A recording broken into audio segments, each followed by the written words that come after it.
ಈಗ ಮಾಲಾ ಗುರುಗಳು ಗುರುಮಾತೆಯರು ಮಾರ್ಪಾಸ್ಟ್ ಬಿಡ್ಬೇಕಂತ ಹೇಳಿ ಅವರಲ್ಲಿ ಕೇಳ್ತೇವೆ.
ಇಂದಿನ ಈ ಧ್ವಜಾರೋಹಣವನ್ನ ನಮ್ಮ ಅವಳಿ ಶಾಲೆಯ ಎಸ್ಡಿಎಂಸಿ ಅಧ್ಯಕ್ಷರಾಗಿರ್ತಕ್ಕಂಥ ಶ್ರೀ ಪ್ಯಾಟಿ ಶೆಟ್ರ್ ಅಧ್ಯಕ್ಷರು ಹಾಗೂ ನಮ್ಮ ಮನ್ನೂರ್ ಅಧ್ಯಕ್ಷರು ಈ ಇಬ್ರು ಧ್ವಜಾರೋಹಣವನ್ನ ನಡೆಸಿಕೊಡ್ಬೇಕಂತೇಳಿ ಅವರಲ್ಲಿ ಕೇಳ್ಕೊಳ್ತಾ ಇದ್ದೇನೆ.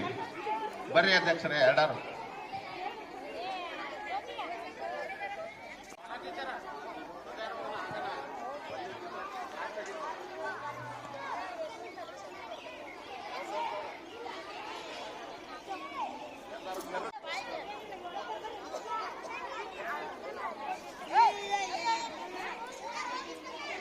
ಮಾತಾಡ್ಬೇಡ್ರಿ.